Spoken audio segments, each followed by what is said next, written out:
Aujourd'hui, je vous ai préparé une petite surprise, un conte de Noël assez sombre. Après tout, la tradition veut que ce temps consacré à la famille soit aussi un temps d'introspection. Que le passage à la nouvelle année invite à faire le bilan de nos vies. Je me réfère ici à la fable de Dickens et ses 3 fantômes de Noël. Parmi ces auteurs qui ont marqué leur histoire, il s'en trouve un bien méconnu et pourtant prolifique et très doué pour faire frissonner son lecteur. A.M. Burrage, un auteur anglais né à la fin du XIXe siècle. Une de ses nouvelles en particulier, Smee, offre un parfait cadre pour une histoire terrifiante de Noël. Je vous ai mis le lien vers ce livre en description de cet épisode. Et je vous propose maintenant une histoire qui donnera une parfaite suite au récit de Burrage. À vous ensuite d'aller lire l'histoire originale. Mon histoire de Noël s'appelle « Petit jeu ».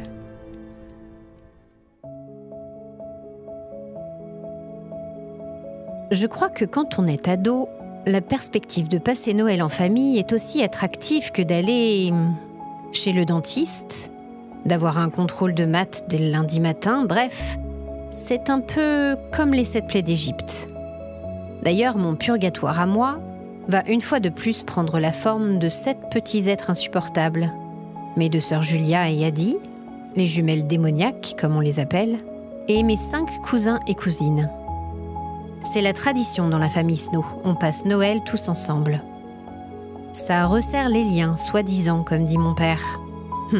À part nos dents grinçantes, qui elles effectivement sont bien resserrées, je ne vois pas bien de quoi il parle.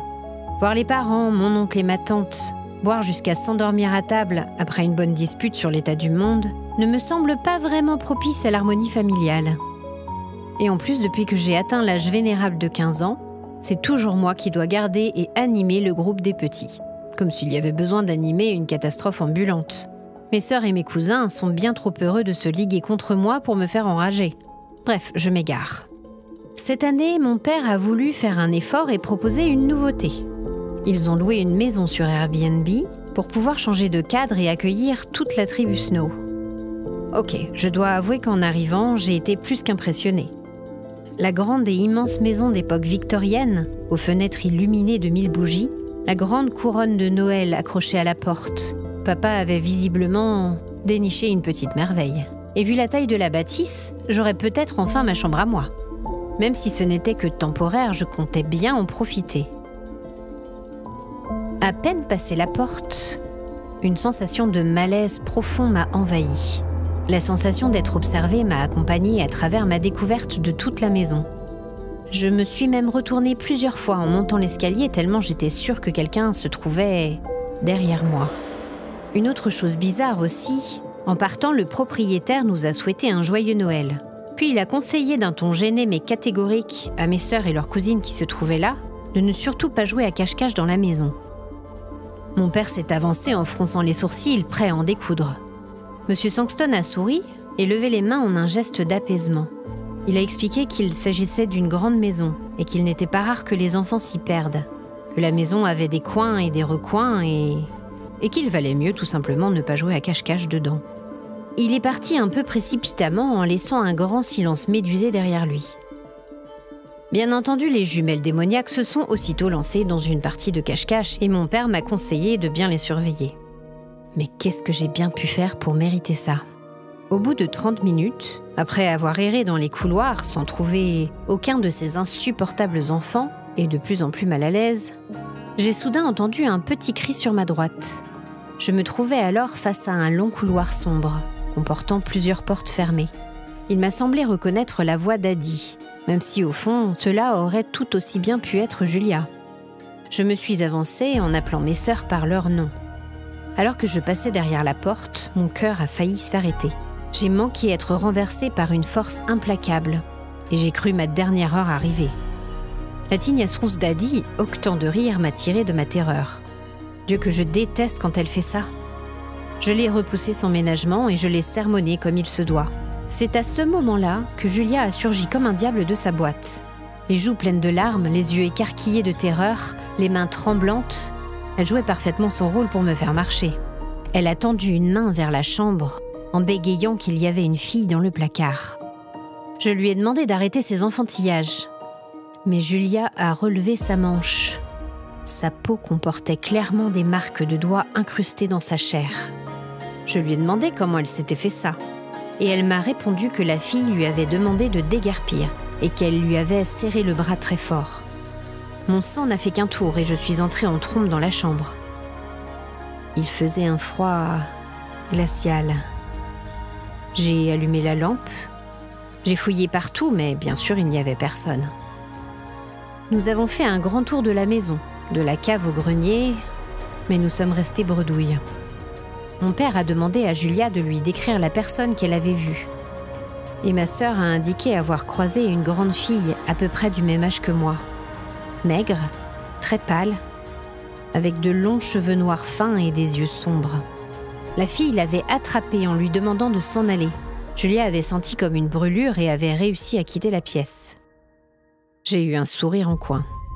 C'est bien ma veine, la première fois de ma vie que je tombe sur une maison hantée et il faut que son fantôme soit une fille de mon âge. J'espère qu'elle ne va pas me prendre pour cible. Peu de temps après, nous sommes allés nous coucher. Enfin, moi je suis un insomniaque chronique. Donc disons que les autres sont partis dormir et moi je suis partie occuper ma nuit comme bon me semble. Après 1 heure à discuter avec ma bande de copains sur Snapchat, la température a soudain chuté dramatiquement et la lumière s'est mise à clignoter. Mon écran s'est carrément éteint d'un coup. J'ai levé les yeux au ciel. Évidemment, il fallait que la fille fantôme vienne me rendre visite. Je lui ai demandé ce qu'elle voulait en parlant au vide. Personne n'a répondu, mais j'ai vu tomber au sol plusieurs livres qui se trouvaient avant parfaitement rangés sur la bibliothèque. J'ai soupiré et je me suis levée pour aller voir. En me baissant, je suis tombée sur une espèce de vieux journal, aux pages jaunies par le temps. Je l'ai soulevé et j'ai vu la lumière du plafonnier qui clignotait furieusement depuis plusieurs minutes reprendre son fonctionnement normal. Résignée, j'ai pris le journal et je me suis remis au lit. J'ai dit à l'esprit que j'avais bien compris qu'elle voulait que je lise ce journal. 2 heures plus tard, j'en savais beaucoup plus sur l'âme qui hantait ces murs. Et surtout, je savais maintenant expliquer les étranges propos de notre propriétaire. Et Dieu sait qu'il avait raison.